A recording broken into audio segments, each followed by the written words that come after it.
अच्छा, वो तो एक अर्ज़ थी छोटी सी कि हमारे जितने यहाँ भी आमीन भाई हैं वो तो इस चीज़ को जानते हैं, लेकिन जो नया शौक़ रखते हैं अमलियात वगैरह का, तो अब यूट्यूब पे जैसे हम लोग वीडियो डालते हैं तो उसमें अक्सर सवाल आते हैं कि वज़ाइफ की जब भी तालीम दी जाती है तो उसमें तर्क जमाली और जलाली का बड़ा जिक्र किया जाता है, तो इसकी थोड़ी वजाहत कर दी कि ये होता क्या है और इसकी क्या तारीफ़ात हैं, ताकि जो बिल्कुल नए लोग हैं उनको ज़रा पता चल जाए। तर्क जमाली जो है और तर्क जलाली ये होता है कि हर वो चीज़ खाने पीने की अशिया जिससे जलाल ज़ाहिर हो।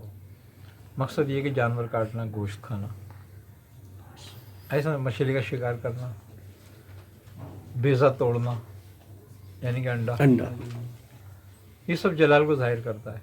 हैवानियात से जिसका ताल्लुक़ है उसको तर्क कर देना। ठीक है। अच्छा, अब जमाली जो है साथ में वो चीज़ जो जानवर से निकलती हो, जैसे दूध है, दही है, घी है देसी, या वो चमड़ा जिससे पानी निकाला जाता हो, या वो नल वगैरह जिसमें चमड़े के वाल लगे हुए हों, टोटी लगी हुई हो, उससे पानी आना, ये सब तर्क जमाली में आ जाता है। आई ना समझ?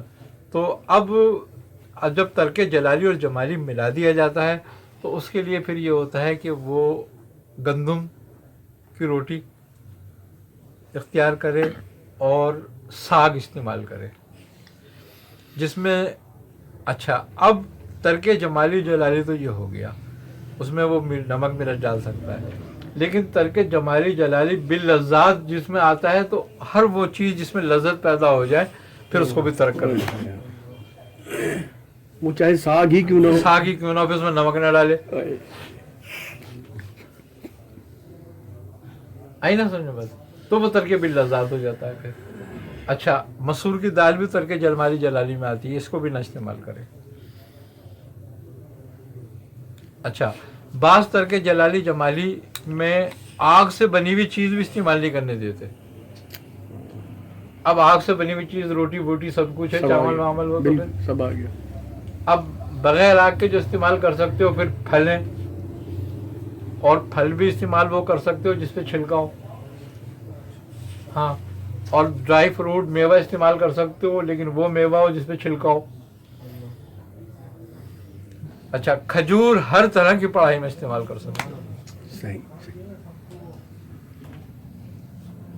ये वाहिद ऐसी चीज़ है, चाहे कितनी तर्क जलाली हो, जमाली हो, बिल लज़्ज़ात हो, उसमें खजूर इस्तेमाल किया जाता है। छुआरा भी इसी तारीफ में आएगा। छुआरा भी इसी तारीफ में आएगा, लेकिन छुआरा क्योंकि अगर आग से पकी हुई चीज़ को मना किया जाता है तो फिर छुआरा उसमें आ जाएगा, क्योंकि छुआरा जो है वो बॉयल करके बनाया जाता है।